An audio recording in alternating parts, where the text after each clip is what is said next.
जैसे मान लो हमारे आदरणीय भंते जी। तो भंते जी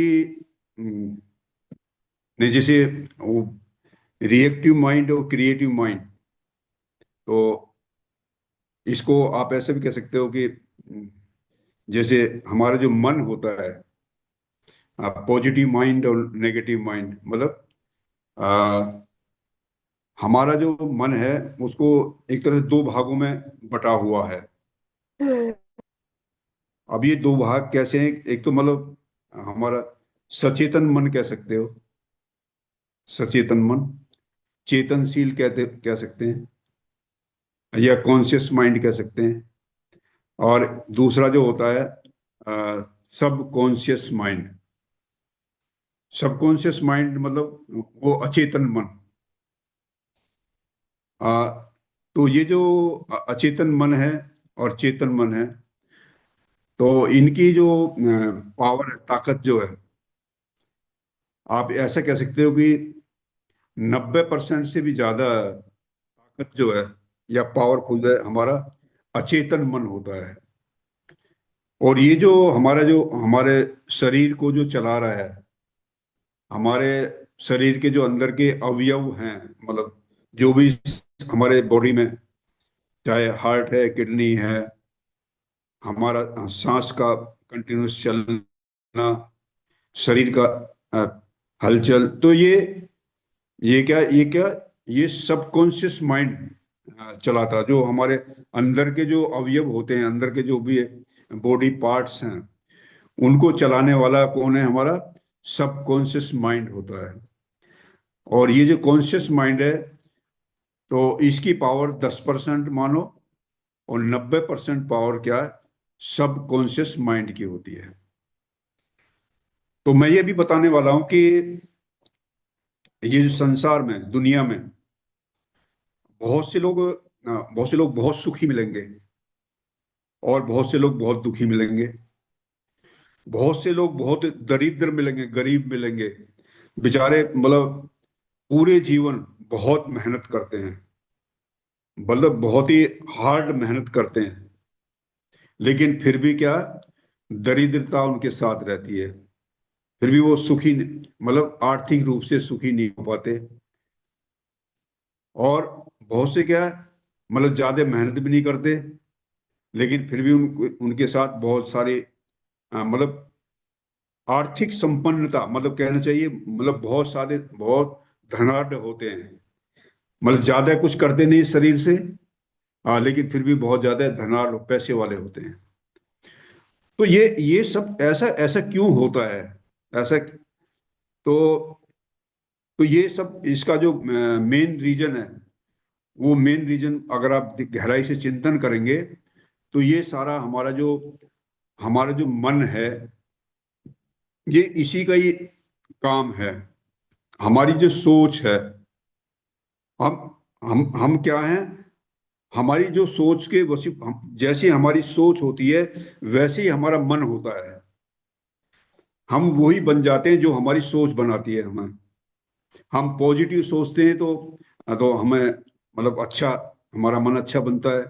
हम नेगेटिव सोचते हैं तो हमारा मन क्या है? दुखी बनता है। आपने देखा होगा कि बहुत से लोग रात को चिंताग्रस्त होकर के सोते हैं, चिंता रहती है सुबह को ये काम करना, कल वो काम करना। बहुत सारी आर्थिक चिंताएं हैं, बहुत सारे काम की चिंताएं हैं। वो चिंताओं को लेकर सोते हैं, तो सुबह को कैसे उठते हैं? सुबह को भी वो चिंताग्रस्त, मतलब आप देख ये महसूस करोगे कि बहुत सारा तनाव लेकर के ही सुबह को उठते हैं। वो जो ताजगी मन में आनी चाहिए, मन में ताजगी आएगी तो स्वाभाविक है कि हमारा जो शरीर है, क्योंकि हमारा शरीर मन से जुड़ा हुआ तो है ही। तो यदि मन मन हमारा चिंतित है, तो सुबह को उठते समय हमारा शरीर भी वैसे ही रहेगा, मतलब ताजगी महसूस नहीं करेंगे। एक जो नयापन, ताजगी आना चाहिए बॉडी में, या उत्साह आना चाहिए, वो नहीं रहेगा। क्यों नहीं रहेगा? क्योंकि हम बहुत सारी चिंताओं को लेकर के सोचते रहते हैं, चलते रहते हैं, इसीलिए। लेकिन वहीं पर यदि हमारा हम बहुत ही अच्छी बातें सोचते हैं, सकारात्मक बातें सोचते हैं, तो उससे क्या होता है कि फिर जब हम सुबह को उठते हैं तो बहुत ही तरोताजा, बहुत वीर्यवान, बहुत उत्साह के साथ उठते हैं, और अपने आप में एक बहुत अच्छा एक एनर्जी लेकर के हम उठते हैं, और लगता है कि पूरा दिन हमारा बहुत ही एनर्जेटिक जाने वाला है। तो ये क्या है? ये हमारे हमारे मन का ही कार्य है, या मन से, जैसा हमारा मन होता है वैसी ही हमारी सोच होती है, या ऐसा भी कह सकते हो, हमारी जो सोचना और हमारा मन, ये दोनों एक तो जुड़े हुए हैं। क्यों? हमारी अच्छी सोच होगी तो हमारा मन भी अच्छा हो जाएगा, हमारी सोच नेगेटिव होगी तो हमारा मन वैसे ही, मतलब बहुत सारी परेशानियों से ग्रसित, जैसे बहुत सारी डिप्रेशन की बातें हैं, बहुत सारी दुख देने वाली बातें हैं, या नेगेटिविटी की जो भी बातें सांसारिक जो भी बातें, उनसे ग्रसित होकर के हमारा मन परेशान रहता है। तो ये तो मैंने मोटी मोटी ये बताने का प्रयास किया कि ये सारा कुछ खेल जो है मन का ही है। और ये हम सब जानते हैं कि बुद्धिज्म में क्या, मन की ही ट्रेनिंग है, मन की ही ट्रेनिंग दी जाती है, हम सबको ट्रेनिंग मन की ही दी जाती है, और हम ट्रेनिंग भी मन की ही ले रहे हैं। तो इस बात को मैं आगे बढ़ाते हुए मैं एक भंते जी की छोटी सी कहानी के रूप में मैं इसको स्टार्ट करने वाला हूँ। तो एक भंते जी होते हैं।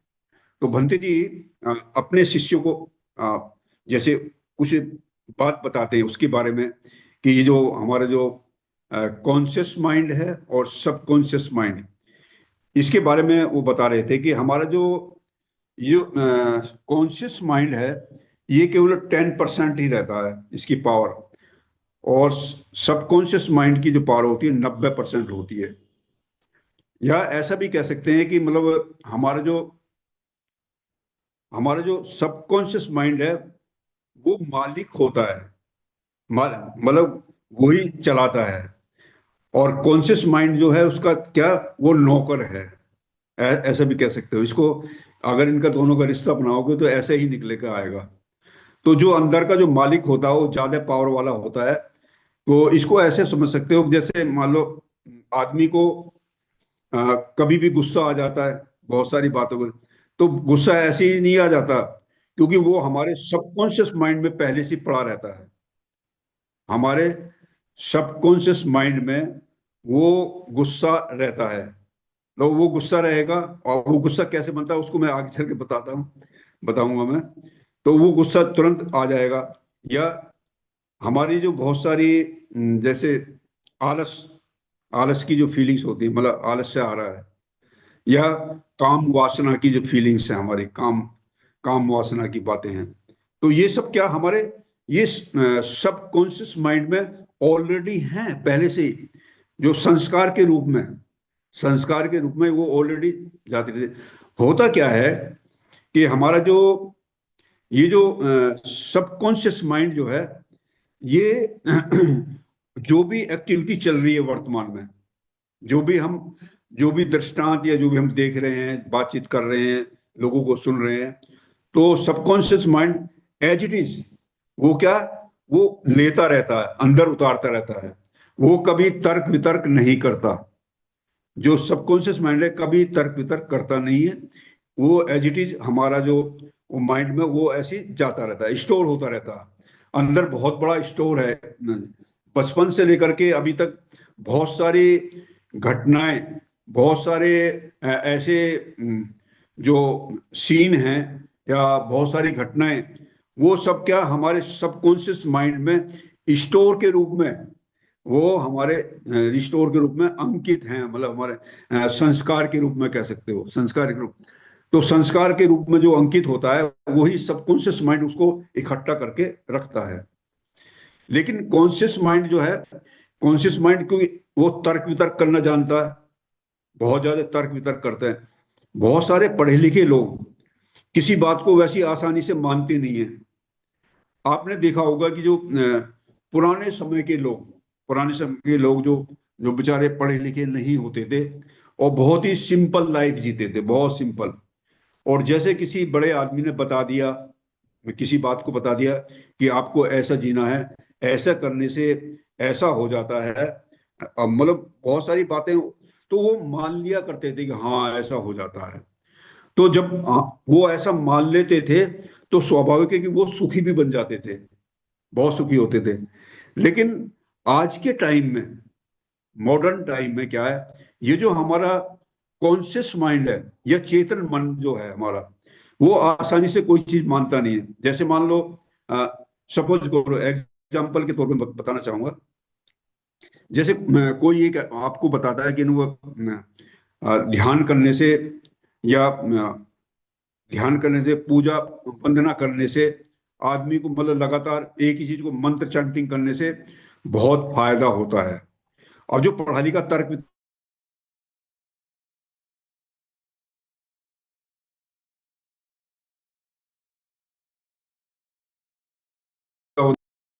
नहीं है, कोई फायदा नहीं, ये बेकार की बातें हैं।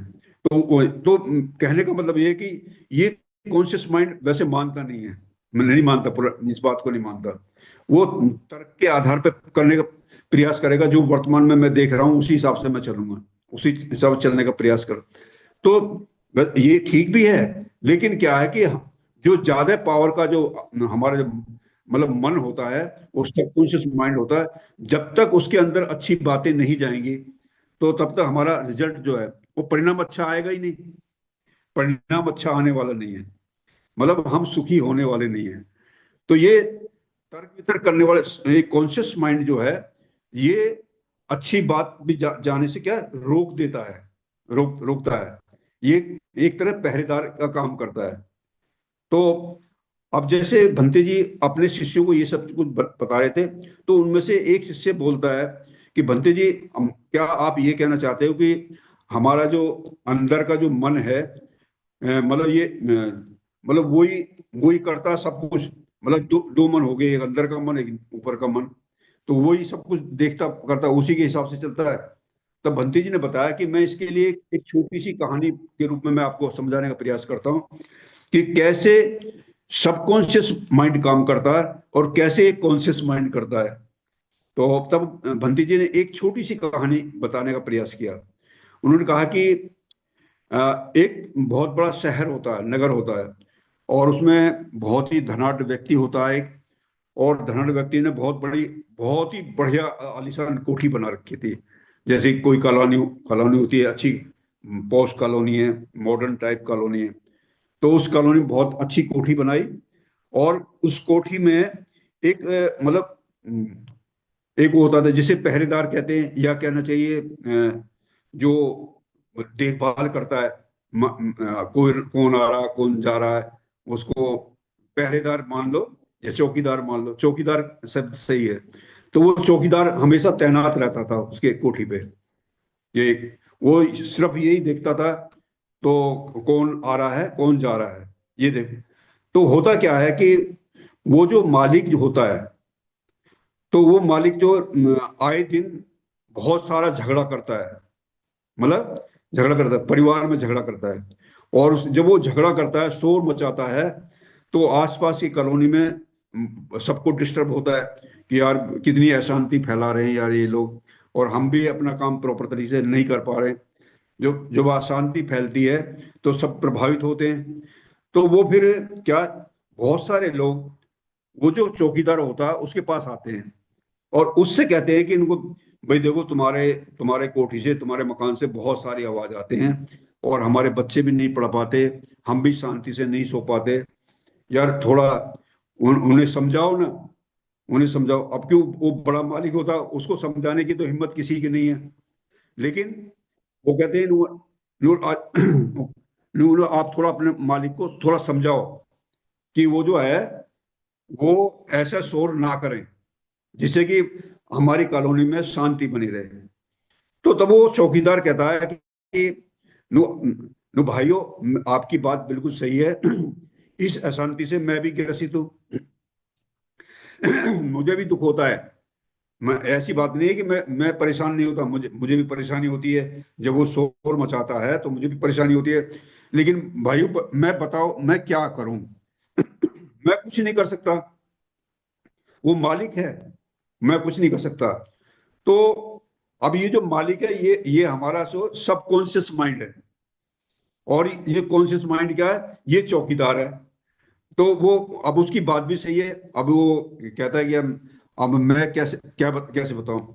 तो फिर तब बंते जी बताते हैं कि मतलब उसके लिए मतलब ये क्या तरकीब है कि मतलब उसके पास तक जाया जा सके, मालिक से बात की जा सके। अब मालिक से बात करने के लिए तो हमें कुछ तरकीब अपनानी पड़ेगी। अब आपने देखा होगा जो हिप्नोटाइजिस करते हैं, करते हैं ना लोगों को सम्मोहित करना। हाँ, हिप्नोटिज्म कहते हैं शायद उसको। तो वो सम्मोहित करना, तो सम्मोहित करने में क्या कि आराम से किसी आदमी को बैठा देते हैं चेयर पे, और उसके सामने पेंडुलम करके मतलब एक कुछ ऐसा घुमाते हैं, वो आगे ऐसे उसके चेहरे के सामने ऐसे घुमाएंगे। तो और वो क्या, उसका मन जो है कभी इस तरफ जाएगा, कुछ तरफ जाएगा, मतलब वो लट्टू सा जो घूमता रहता है ना, कभी इधर या उधर, तो उसी में उसका मन जो है जाता रहता है। वो उससे क्या है कि जो हमारा कॉन्शियस माइंड है, वो वो नींद में होना शुरू हो जाता है। मतलब वो सोचना बंद कर देता है, कहने का मतलब उसकी सोच जो बंद हो जाती है। और जो उसके अंदर जो चल रहा है, यह कहना चाहिए जो उसका मालिक है, उसके पास तक आसानी से हम जा सकते हैं। तो ये जब उसके पास आसानी से जाएंगे तो आपने देखा होगा बहुत बड़े बड़े बड़े क्रिमिनल होते हैं। या आपने ये भी देखा होगा कि जैसे बताते हैं कि भाई इसके अंदर का राज उगलवाने के लिए एक कौन सी विधि होती है, उसे वो नशा कराते हैं उसको। और उसके बाद जो है फिर वो सारी बातें उगल देता है। बहुत बड़े क्रिमिनल के क्या है, उसे दारू पिला देंगे, बहुत ही आराम से प्यार से करेंगे सब। तो उससे क्या है, जब प्यार में सारी बात उगल देगा, जो अंदर से रुकी हुई बातें हैं वो सारी उगल देता है। तो ये उगलने वाला कौन है? यही मालिक है, यही यही क्या है? यही सबकॉन्शियस माइंड है। उस समय कॉन्शियस माइंड काम नहीं करता, अपना दिमाग नहीं लगाएगा, क्योंकि सबकॉन्श जो आपका जो कॉन्शियस माइंड है, उसको क्या है, उसको मतलब एक तरह से शांत कर दिया। अब ऐसी भाइयों बहनों, मैं ये बताना चाहता हूं कि इस मन को, जो कॉन्शियस माइंड को, हम जब तक शांत नहीं करेंगे तब तक हम सबकॉन्शियस माइंड के पास नहीं जा सकते। अभी शांत कैसे होगा? ये जो माइंड है हमारा, कॉन्शियस माइंड जो है, ये चेतनशील मन है, इसे शांत कैसे करें? शांत करने का तरीका यही है कि बुद्धिज्म में मेडिटेशन, ध्यान। हम ध्यान के माध्यम से क्या, हमारा जो अंदर का जो जो सबकॉन्शियस माइंड है, तो उसके साथ हम मिल सकते हैं, जा सकते हैं, बातचीत कर सकते हैं, और उसको अपने हिसाब से ढाल सकते हैं। तो मैं ये बताना चाहता हूँ कि जब तक आप जो है, हमारा जो मिलन है, हमारा मिलन जब तक मतलब अंदर के जो सबकॉन्शियस माइंड है, जो उससे हमारी बातचीत नहीं बनेगी, या उससे हम उसके साथ हमारा जो मेल मिलाप नहीं हुआ, तब तक जो है हम मतलब हमें कामयाबी मिल नहीं सकती, या हमारा हमारा हमारा स्वभाव चेंज हो ही नहीं सकता। बहुत से जो तर्क वितर्क करने वाले जो लोग हैं, वो नहीं बदल सकते, क्योंकि उनका मन उनको शांत बैठने नहीं देता, एक जगह बैठने नहीं देता। वो बहुत ज्यादा तर्क वितर्क करते हैं। वो तर्क वितर्क करने का तरीका मतलब उनका जो कॉन्शियस माइंड जो है, वो ज्यादा काम कर रहा है, वो ज्यादा काम। इसीलिए जब तक वो जागता रहता है, जब सोने के बाद तो फिर हमारा हमारा सबकॉन्शियस माइंड काम करता है, लेकिन जब तक हम जागते हैं तब तक ये जो है कॉन्शियस माइंड मतलब सचेतन मन काम करता है। तो भाइयों, ये जो सचेतन मन है, इसको शांत करने का जो तरीका है वो मेडिटेशन का है। उसको शांत करने का जो तरीका है मंत्र चांटिंग या वंदना का है। उसको शांत करने का जो तरीका है, वो जैसे हम बहुत गहन स्टडी करते हैं, ध्यान की स्टडी करते हैं, हम संपर्क करते हैं, संपर्क सराव करते हैं, हम अच्छे प्रवचन सुनते हैं, हम अच्छी एक तरह से धर्म स्टडी हो गया, बहुत सारे जो हमारे आचार्य हैं उनसे संपर्क करना। तो इससे क्या है कि ये हमारा जो कॉन्शियस माइंड है, वो उस समय शांत मतलब ग्रहणशील बनता है, ग्रहणशील बनता है। जब तक हम ग्रहणशील नहीं बनेंगे, हम कोई नई चीज सीख ही नहीं सकते। हम हमारे सीखने का तरीका तभी कामयाब होगा जब हम हमारा जो ये जो कॉन्शियस माइंड है वो शांत होना शुरू होगा। तो मैं यही बताना चाहता हूँ कि हमारा जो कॉन्शियस माइंड और सबकॉन्शियस माइंड, तो सबकॉन्शियस माइंड से संपर्क करने के लिए हमें ध्यान करना पड़ेगा, ध्यान में आना पड़ेगा।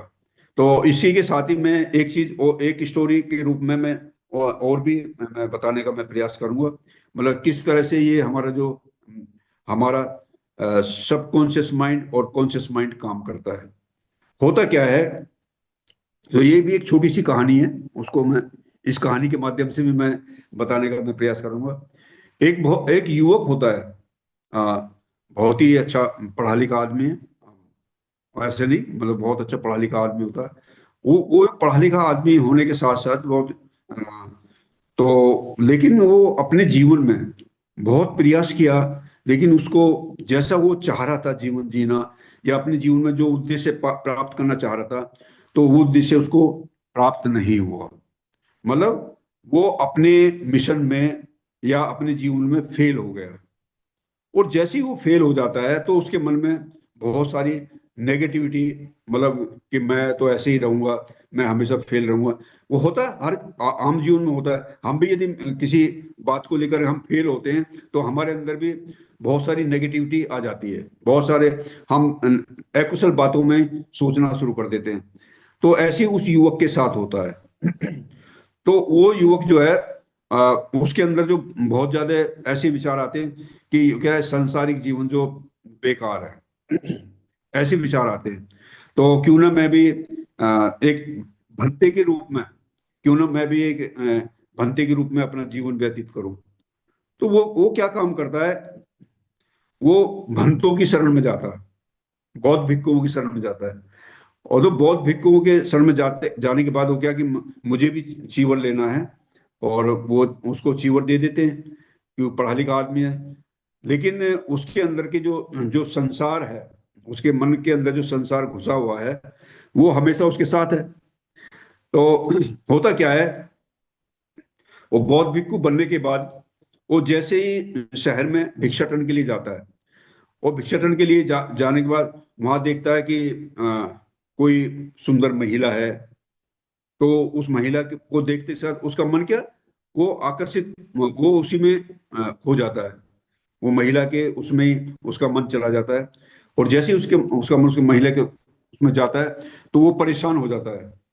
तो उसके मन में ये विचार आता है कि क्यों ना यार मैं अपना गृहस्थ जीवन ही जीऊं, शादी करके अपना शादी कर लेना ही मेरे लिए अच्छा है।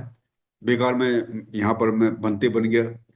और तो मतलब उसके अंदर मन में संसार, और वो बहुत देर तक जो है उसके बारे में सोचता रहता है, रात को भी दिन को भी ऐसे। वो भिक्षाटन जब भी करने जाता है तो वो उसको संसार है, महिलाएं हैं, इसके इसके बारे में उसका मन जो जाता रहता था। तो ऐसा करके वो फिर वहां भी फेल हो जाता है। फिर उसके मन में इतनी नेगेटिविटी, इतनी निराशा आ जाती है कि वो कहता है नहीं नहीं, मैं जो हूँ बस अब मैं अपना जीवन खत्म करूंगा, अपनी जीवन लीला करूंगा, तभी इससे छुटकारा मिलेगा। ये तो सब जंजाल है, बेकार है। तो ये सोचते सोचते क्या होता है कि वो एक पहाड़ की चोटी की तरफ को चलने लगता कि मैं वहां से कूद के अपनी जान दे दूंगा। तो अब धीरे धीरे चढ़ता रहता है।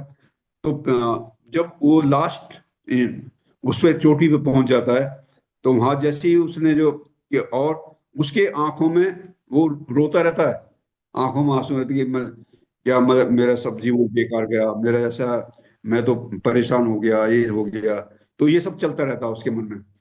तो जब ऐसी बातें उसे चल रही थी, और जैसे ही वो नेक्स्ट स्टेप मतलब गिरने वाला था, छलांग लगाने वाला था, तो पीछे से उसकी आवाज आती है। वो आवाज कैसी होती है, वो बड़ी बहुत ही कड़क आवाज होती है, कि वो कहता है, रुको बनते। तो वो पीछे देखता है किसकी आवाज है, उसे पीछे कोई दिखाई नहीं देता। तो वो कहले, भाई मुझे आपकी आवाज सुनाई दी, लेकिन आप हैं कौन, मुझे क्यों रोक रहे हो मुझे। तो उसने दोबारा कहा, रुको भंते, आप ऐसा काम मत करो। आप जो जो कुछ छोड़ के जा रहे हो, मतलब जहां से जीवन आपने शुरू किया, आपको फिर से उसी जीवन में जाना पड़ेगा, आपको फिर वैसे ही जाना पड़ेगा। तो उसने उसने कहा कि यार ये कौन पीछे देखा, फिर ध्यान से देखा तो एक बहुत ही ओल्ड, मतलब बहुत ही एजिड बंदे होते हैं, वो देख रहे थे, वो उसको आवाज लगाते हैं। तो उन्होंने आप मेरा टाइम खराब क्यों कर रहे हो आप। उन्होंने मैं भंते आपको ये बताना चाहता हूँ कि आप जो काम करने जा रहे हो वो, मतलब वो सॉल्यूशन नहीं है, वो आपका हल नहीं है। उसके आपको मन को शांति नहीं मिलेगी, आपको फिर से वहीं से शुरू करना पड़ेगा जहां छोड़ के जा रहे हो। तो कहिए ऐसे कैसे हो जाएगा, वो ऐसा ही है, मैं जो बता रहा हूँ ऐसा ही है। तो उनको तो आप बताएं फिर क्या क्या करना चाहिए। उनको ऐसा है, मैं आपको कुछ बातें बताना चाहता हूँ, लेकिन उससे पहले एक शर्त है आपके लिए। लोगों को बताइए कि क्या शर्त है। शर्त यह है कि सबसे पहले तो आप मरने का ख्याल अपने मन से निकाल दो, पहली बात तो ये है। और दूसरी बात ये है कि जो मैं आपको बातें चार पांच बातें मैं बताऊंगा, उसको जैसे जैसे आप आचरण में करोगे, आचरण में ढालोगे, तो निश्चित रूप से आपको फायदा होने वाला है। तो उसने सोचा है कि अगर क्यों ना मरने से पहले, क्यों ना अगर मैं अभी मर गया तो फिर ये पांच बातें मैं नहीं, और जब तक मैं मरने का ख्याल मन से नहीं निकालूंगा, ये पांच बातें भी भंते जी मुझे बताने वाले नहीं है। तो तब उनके कहने के अनुसार तो वो मरने का ख्याल छोड़ देता है, और फिर वो जो बौद्ध भिक्खु होता है उसके पास आता है कि भंते जी बताइए, आप जो कुछ बातें बताने वाले हैं उसको बताइए मुझे। नो ठीक है, मैं अभी बताता हूँ। तो लोगों ऐसा होता है कि जो मतलब अतीत का जो समय होता है, अतीत की बातों को लेकर के ही तो आप परेशान हो। अतीत का मतलब है भूतकाल में जो हम, भूतकाल की बातें कि मैं असफल हो गया, मैं ऐसा, तो उसको लेकर के आप कुछ बातों को लेकर के आप, मैं बताने का प्रयास करूंगा, उसको बहुत ध्यान से सुनो आप। तो वो चलो बताइए, मैं आपकी बात को ध्यान से सुनूं। तो पहला कारण तो ये है कि जैसे बुद्धिज्म बताया ना, हर हर दुख का कारण है दुनिया में, हर दुख तो आपके असफल होने का कुछ ना कुछ कारण तो रहा होगा। आपने लोगों पे भरोसा ज्यादा किया होगा, लोगों ने आपको धोखा दिया होगा। तो तो आप भरोसा करते हो, लोग आपको धोखा देते हैं, या दूसरे अन्य कोई कारण होता है, आप उसको ढूंढने का प्रयास करो कि वो कौन सा कारण है जिसके कारण मैं मतलब फेल हो गया, जिसके कारण मुझे मुझे असफलता मिली, उस कारण को ढूंढो, नंबर एक। नंबर दो, तो जब जब आप उस कारण को आप ढूंढ लोगे, तो फिर ये भी पता करोगे कि ये वो कारण बना कैसे, मतलब किस कारण से। आपने भरोसा किया होगा, ये कारण हो सकता है, मतलब ज्यादा ही भरोसा किया, मतलब आपने अपना दिमाग नहीं लगाया होगा, तर्क वितर्क ज्यादा नहीं किया होगा, ये भरोसेमंद है भी या नहीं है, या तो दूसरा कारण क्या, उसका कारण ढूंढो। जब आपको उसका कारण पता लगेगा, फिर उसके बाद में आप ये सोचो कि मतलब वो कौन सी चीजें है जिसको करने के बाद मैं मतलब अच्छा हो सकता हूँ, मतलब मैं पहले से मैं बदल सकता हूँ, मैं चेंज हो सकता हूँ, वो कौन से कारण है, मतलब कौन सी अच्छी बात एडॉप्ट करने से, कौन सी बात मुझे धारण करने से, मेरे मन को धारण करने से मतलब मैं एक अच्छा सुखी आदमी बन सकता हूं। तो ये आपको सोचना है, ये आपको देखना है। और जैसे ही आपको इस कारण का पता लगेगा, चिंतन मनन करेंगे और उसको आचरण में लाएंगे, फिर उसको एक मार्ग के रूप में आप उसको मतलब इम्प्लीमेंट करेंगे, अपने मन के अंदर इम्प्लीमेंट करेंगे, तो निश्चित रूप से आपको जो है वो फायदा होगा। कहने का मतलब ये है, जो भंती जी बताना चाह रहे थे, वो ये बताना चाहते हैं कि जो भूतकाल में हम सबके लिए है ये कहानी, कि भूतकाल में हमारे साथ बहुत सारी ऐसी अकुशल बातें हमारे मन पे संस्कार के रूप में बढ़ गई हैं, तो ये संस्कार के रूप में हमारे अंदर अंकित होती रहती हैं। ये जो हमारा जो सबकॉन्शियस माइंड है वो लेता रहता है, और एक टाइम ऐसा आता है कि वो बहुत ही गहराई से हमारा जो मन है क्या, वो डिप्रेशन में चला जाता है, मतलब आदमी सोचता है कि मैं कुछ ही नहीं रखा इस दुनिया में। तो वो अंतिम अति में चला जाता है। तो उस अति से बाहर निकलने के लिए, अपने मन को मतलब अच्छा बनाने के लिए, जो सबकॉन्शियस माइंड में इतना सब कुछ चला गया, नेगेटिविटी चला गया, तो हमें क्या है, चिंतन करना पड़ेगा, उसका कारण ढूंढना पड़ेगा, उसका निवारण करना पड़ेगा। और इन बातों को जब तक हम कारण नहीं ढूंढेंगे, कारण ढूंढेंगे फिर निवारण ढूंढेंगे, निवारण ढूंढेंगे फिर उसके बाद इम्प्लीमेंट करेंगे, और इम्प्लीमेंट का फिर मार्ग देखेंगे।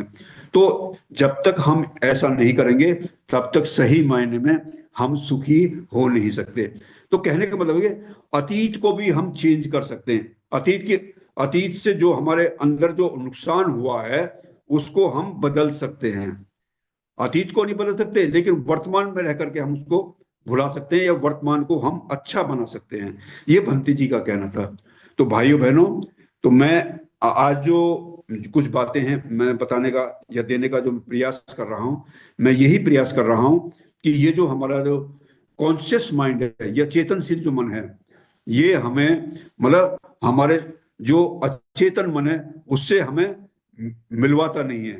क्योंकि ये तर्क वितर्क आसानी से अच्छी बातें ग्रहण नहीं करने देता, जो हमें प्रवचन के माध्यम से या धर्म स्टडी के माध्यम से या बाबा साहब ने जो कुछ बातें बताई हैं, भंते जी जो कुछ टीचिंग हमें दी है, तो वो क्या कि हमारा जो कॉन्शियस माइंड है वो सबकॉन्शियस माइंड में जाने ही नहीं देता।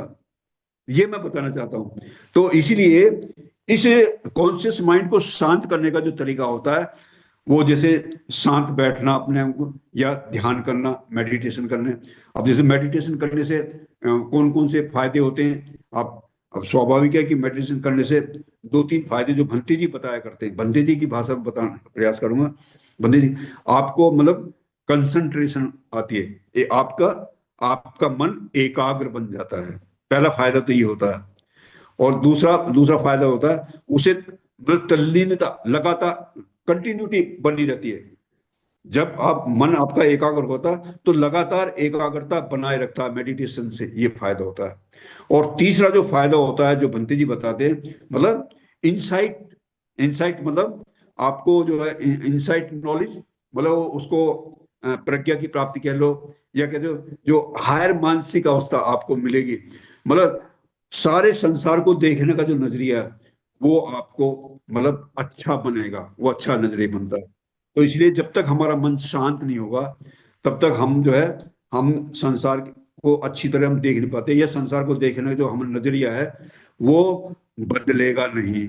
हम दुख को देखने का नजरिया वो बदलेगा नहीं, या हमारा जो स्वभाव है, जो जो पक्का स्वभाव, पक्का दृष्टिकोण है, वो चेंज नहीं हो सकता। मेडिटेशन के द्वारा ये कुछ सब कुछ संभव है। हमारा मन भी बदलेगा, हमारा स्वभाव भी बदलेगा, हम खुद भी सुखी बनेंगे और दूसरों को भी सुखी बना सकते हैं। तो भाई बहनों, आज जो मेरे एक छोटे से प्रवचन के माध्यम से मैं ये बताने का प्रयास करता हूं कि ये जो हमारा सबकॉन्शियस माइंड जो है, ये बहुत बड़ा ऊर्जा का ट्रांसफार्म है, बहुत बड़ी ऊर्जा है इसके पास। और ये जो हमारा कॉन्शियस माइंड है, सचेतन मन है, इसके पास पावर बहुत कम है।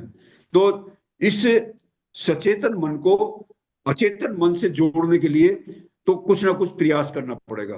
क्योंकि बड़े ट्रांसफॉर्म से जब तक आप जुड़ोगे नहीं, मतलब वो बड़ी बड़ी शक्ति आपको मिलेगी, जैसे बाबा साहब को मिली, भंते जी को मिली, भगवान बुद्ध को सबसे पहले मिली। तो ये महान व्यक्ति जो ऐसे नहीं, उनका क्या है कि वो सचेतन मन और अचेतन मन दोनों को एक कर दिया है। दोनों को, जब तक ये दोनों एक नहीं होंगे, तब तक सही मायने में हमारा कल्याण हो नहीं सकता, हम एकाग्र नहीं हो सकते, हम लगातार कंटिन्यूटी हमारी एकाग्रता की नहीं रह सकती, और हमारा जो इंसाइट, जो मन मतलब इंसाइट नॉलेज या इंसाइट प्रज्ञा की प्राप्ति या हायर मानसिक अवस्था, वो प्राप्त नहीं हो सकती।